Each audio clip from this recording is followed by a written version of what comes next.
और अब बात करते हैं आईटी कमिश्नर वीरेंद्र सिंह की, जिनकी छुट्टी एक बार फिर से नामंजूर कर दी गई है। आपको बता दें कि इससे पहले 6 सितंबर से उन्होंने छुट्टी मांगी थी, लेकिन वो नामंजूर हो गई। इसके बाद 13 सितंबर से छुट्टी मांगी गई, ये भी नामंजूर हो गई। आपको ये भी बता दें कि जून से ही वो बार बार छुट्टियां ले रही हैं। इसके पीछे की वजह भी आपको बताते हैं। दरअसल शायद वो महाराष्ट्र वापस लौटना चाहते हैं, केंद्र से मंजूरी इसकी मिल नहीं रही है, और यह भी कहा जा सकता है कि वीरेंद्र सिंह का अब काम में मन नहीं लग रहा और इसीलिए वो बार बार छुट्टी मांग रहे हैं, ताकि छुट्टी मिले और उसके बाद जहां वो लौटना चाहते हैं उसके लिए मंजूरी उनको मिल जाए और वो वहां पर जाकर अपनी ड्यूटी करें। डीओपी की भी दुविधा है। डीओपी की दुविधा है दरअसल कि छुट्टी मंजूर करें तो सवाल यह है कि चार्ज किसको दिया जाए। अभिमन्यु कुमार और आलोक गुप्ता फेल हो चुके हैं जिम्मेदारी निभाने में। अब फिर चार्ज के लिए उपयुक्त अफसर मिल नहीं रहा, ऐसे अधिकारी मिल नहीं रहे जिनको उपयुक्त रूप से चार्ज दिया जा सके, जो जिम्मेदारी को संभाले, और इसीलिए बार बार छुट्टियों को नामंजूर किया जा रहा है।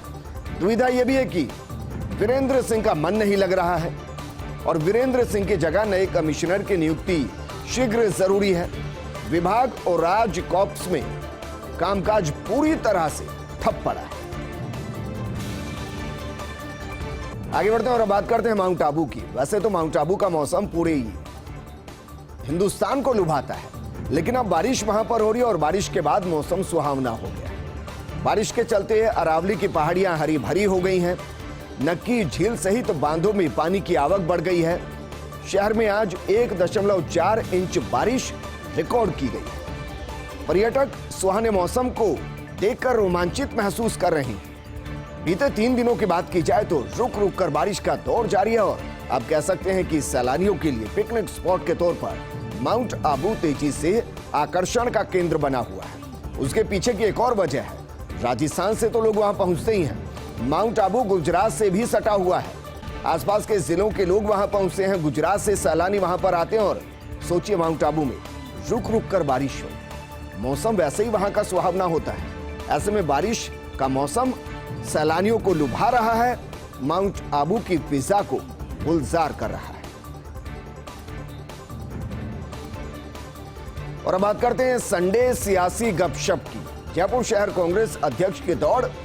सोचे बारिश का मौसम तो बारिश के अंदाज में आपको इसे समझाते हैं। सड़कों पर पानी बहता है, इस तरीके से सियासी तौर पर भी बहुत सा पानी बह गया है। बहुत से नाम इसमें तैर रहे थे जो जिला अध्यक्ष की दौड़ में थे, लेकिन कुछ नाम बहते बहते बाहर हो गए, यानी कि वो दौड़ से बाहर हो गए। जो समर्थक अपने नेता के भरोसे थे उन्होंने भी अब अपनी राय बदल ली है।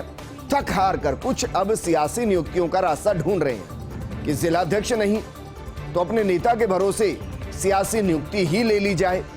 प्रभारी या जमाकन तक दोनों अर्जी पहुंचा चुके हैं, लेकिन उनका क्या होगा जिन्होंने प्रचार में अभी तक लाखों रुपए खर्च कर दिए।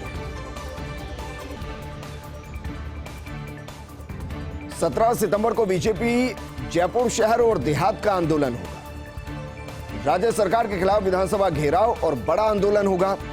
बीजेपी के नेताओं ने सरकार को घेरने की रणनीति बनाई है। हालांकि पहले 16 सितंबर को आंदोलन किया जाना था, लेकिन अब 17 सितंबर को बीजेपी आंदोलन करेगी। राज्य सरकार के खिलाफ विभिन्न मुद्दों को लेकर आंदोलन किया जाएगा। अब ये मुद्दे कौन कौन से होंगे, क्योंकि महंगाई जिस तरीके से बढ़ रही है, पेट्रोल डीजल के दाम बढ़ रहे हैं, घरेलू गैस के दाम बढ़ रहे हैं, खाद्य सामग्रियों के दाम बढ़ रहे हैं, बेरोजगारों का आंदोलन जिस तरीके से चल रहा है, क्या ये तमाम वो मुद्दे जिनको लेकर बीजेपी राज्य की सरकार को घेरती नजर आएगी? क्योंकि जब इन मुद्दों पर घेरा जाएगा तो कुछ सवाल केंद्र की बीजेपी पर भी उठते हुए नजर आएंगे।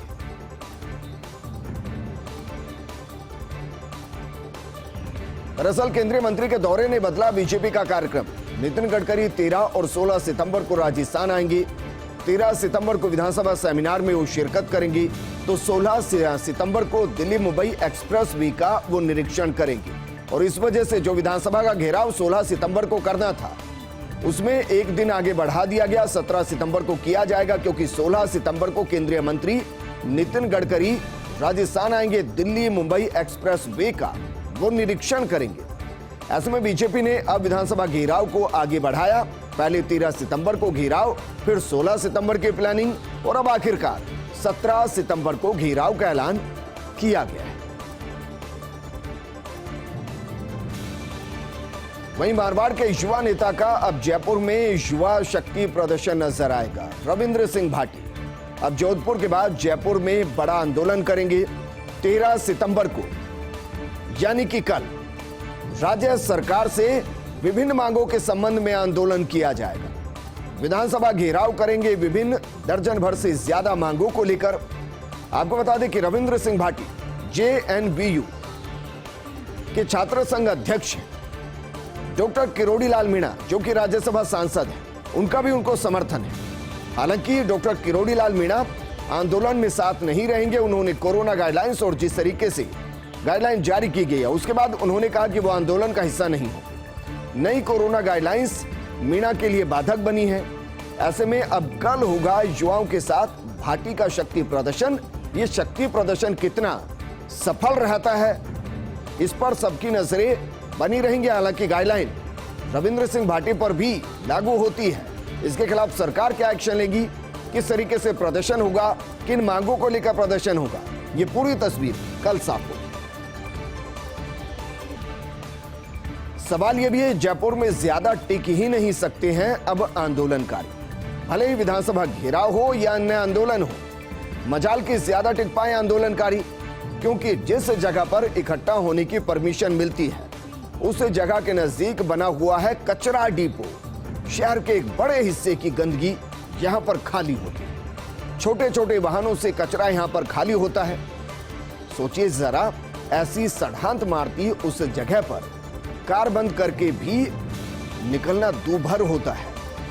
22 गोदाम पुलिया के नीचे बना हुआ है ये स्वघोषित कचरा डिपो और इसी जगह पर परमिशन मिलती है। हालांकि परमिशन के दौरान जो आंदोलनकारी होते हैं वो पूरी कोशिश करते हैं कि ज्यादा से ज्यादा संख्या में पहुंचे ताकि ये दिखाया जा सके कि आंदोलन सफल रहा। लेकिन कचरे की बदबू कितने वक्त तक उनको टेक पाएगी, उनके हौसलों को मजबूत रख पाएगी, ये अपने आप में एक बड़ा सवाल है।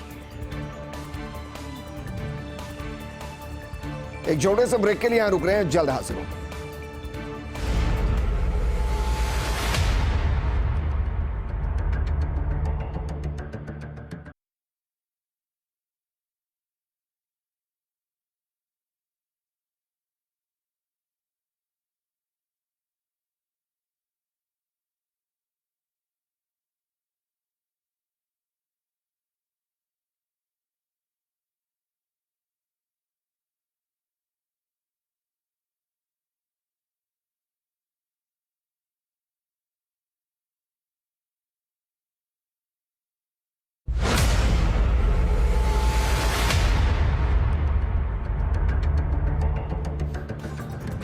नमस्कार, आप देख रहे हैं खबरों का सबसे विश्वसनीय बुलेटिन न्यूज ब्लास्ट और आपके साथ में विजेंद्र सोलंकी। शुरुआत करते हैं विधानसभा से।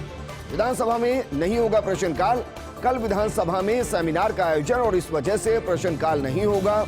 कल 11 बजे सेमिनार की शुरुआत होगी।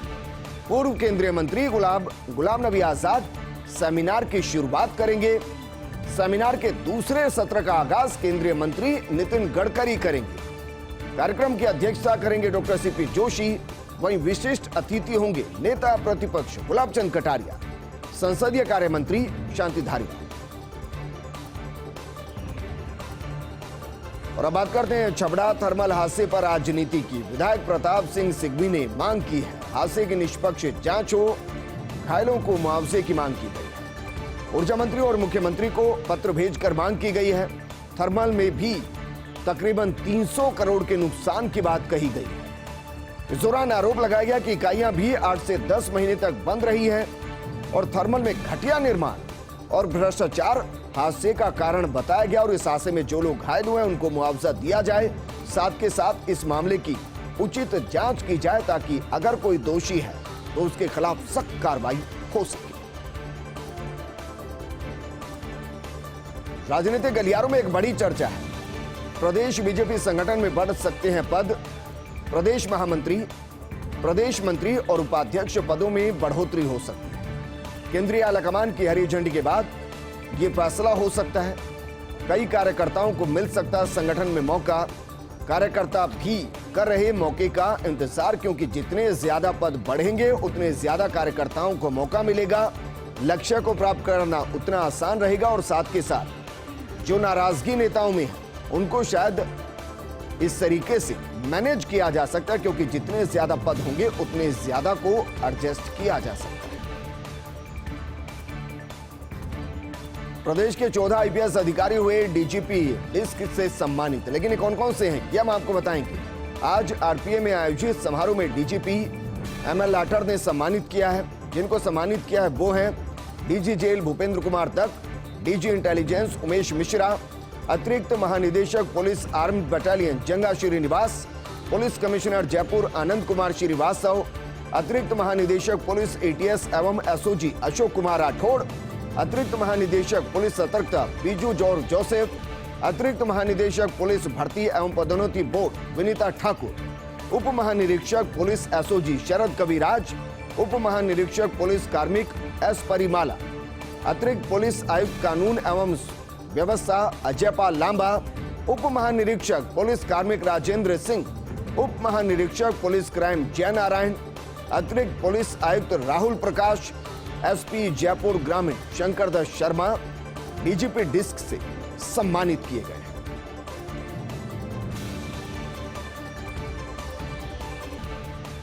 और बात करते हैं गुजरात की सियासत की, क्योंकि भूपेंद्र भाई पटेल होंगे गुजरात के नए मुख्यमंत्री। घाटलोडिया सीट से विधायक हैं भूपेंद्र भाई पटेल। अहमदाबाद जिले में आती है घाटलोडिया सीट। आपको बता दें कि बीते चुनाव में 80,000 से ज्यादा वोटों से भूपेंद्र भाई जीते थे। इस सीट से पहले आनंदीबेन पटेल चुनाव लड़ती थी, लेकिन बीते चुनाव में आनंदीबेन पटेल की जगह भूपेंद्र यादव को चुनाव लड़ाया गया था। भूपेंद्र भाई पटेल को चुनाव लड़ाया गया था और वो जीते थे, बड़े मार्जिन से जीते थे। विजय रूपाणी ने रखा भूपेंद्र पटेल के नाम का प्रस्ताव। पूर्व मुख्यमंत्री आनंदीबेन पटेल के बेहद करीबी माने जाते हैं भूपेंद्र। 2017 में भूपेंद्र पटेल ने 1,75,000 से भी ज्यादा वोटों से जीत दर्ज की थी। 2012 में आनंदीबेन ने इसी सीट से जीत हासिल की थी। कल रूपाणी ने अचानक इस्तीफा दे दिया था। रूपाणी के इस्तीफे के बाद अटकलें लगाई जा रही थी। मुख्यमंत्री की दौड़ में कई नाम आगे चल रहे थे। उनमें मनसुख मांडविया का नाम था, नितिन पटेल का, सीआर पाटिल का नाम भी उस रेस में चल रहा है। लेकिन अचानक बीजेपी ने एक बार फिर से चौंकाते हुए भूपेंद्र पटेल के नाम को आगे कर दिया। यूपी और उत्तराखंड में भी इसी तरह बीजेपी चौंका चुकी है। भूपेंद्र भाई पटेल होंगे गुजरात के नए मुख्यमंत्री और घाटलोडिया सीट से विधायक हैं भूपेंद्र भाई पटेल। प्रवेशक नरेंद्र सिंह तोमर और प्रहलाद जोशी की मौजूदगी में यह ऐलान हुआ। गुजरात में 1.5 साल बाद यानी कि नवंबर-दिसंबर 2022 में विधानसभा का चुनाव होना है। आगामी विधानसभा चुनाव को देखते हुए बीजेपी नहीं लेना चाहती कोई जोखिम और पाटीदार समुदाय गुजरात में रहा है बीजेपी का वोट बैंक। विधानसभा की 182 सीटों में 71 सीटों पर निर्णायक साबित होता है पाटीदार समुदाय और पूरे राज्य में करीब 15% मतदाता है पाटीदार समुदाय के। लेकिन पिछले कुछ सालों में इस समुदाय के लोग करते रहे बीजेपी से नाराजगी जाहिर।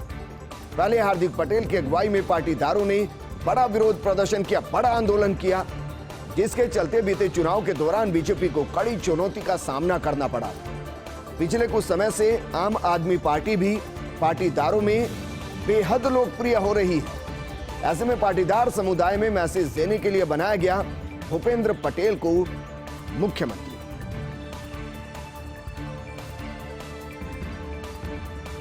सरकारी दफ्तरों की कार्यप्रणाली में सुधार का नया खाका तैयार किया गया है। 29 साल बाद मंत्रालय कर्मचारियों के लिए बनेगा नया जॉब चार्ज। प्रशासनिक सुधार विभाग की कमेटी ने नया ड्राफ्ट तैयार किया है। विभाग की कमेटी ड्राफ्ट को भेजेगी कैबिनेट सचिवालय को और नए ड्राफ्ट में काम के नियम होंगे तय। कार्यालयों में लिखित में रहेगा किस बाबू के पास जाएगी फाइल और कब तक उसको क्लियर करना होगा, कब तक वो क्लियर हो। दफ्तरों में होने वाले काम और समय दोनों तय किए जाएंगे। इस सिस्टम में फाइल ट्रैकिंग बेहद आसान हो जाएगी और इससे पारदर्शिता भी आएगी। इसमें दफ्तरों में कामकाज को लेकर आपसी विवाद भी खत्म हो जाएगा। नए ड्राफ्ट में एलडीसी, यूडीसी से लेकर सहायक प्रशासनिक अधिकारी की जिम्मेदारी तय होगी। अब ना तो कर्मचारी काम के लिए मना कर सकेगा और ना ही अफसरों की मनमानी चल पाएगी। प्रदेश के लिए राहत की खबर है, क्योंकि प्रदेश में लगातार तीसरे दिन भी मानसून सक्रिय है। राजधानी समेत प्रदेश के कई हिस्सों में बारिश हो रही है। जयपुर शहर में सुबह से रुक रुक कर बादल बरस रहे हैं। बीते 24 घंटे की अगर बात की जाए तो बीसलपुर कैचमेंट एरिया में जमकर बादल बरसे हैं। 4 जिलों की लाइफलाइन बीसलपुर बांध में 7 सेंटीमीटर पानी आया, जो राहत की खबर है। बीसलपुर बांध का जलस्तर पहुंच चुका है 310.65 RL मीटर तक। चित्तौड़गढ़, भीलवाड़ा, अजमेर, सिरोही समेत कई जिलों के अंदर जमकर बारिश हुई है। अच्छी बारिश से डूंगरपुर की टीमिया और मार्गिया बांध भी छलक गए हैं। मौसम विभाग ने अगले 2 दिन 12 जिलों में बारिश का येलो अलर्ट जारी किया। उदयपुर और डूंगरपुर में अति भारी, अलवर, टोंक, सवाई माधोपुर, भीलवाड़ा समेत 12 जिलों में भारी बारिश का अलर्ट जारी किया गया है। प्रदेश में अभी तक सामान्य से 5% कम बारिश हुई है। 11 जिलों में अभी भी सूखा बना हुआ है।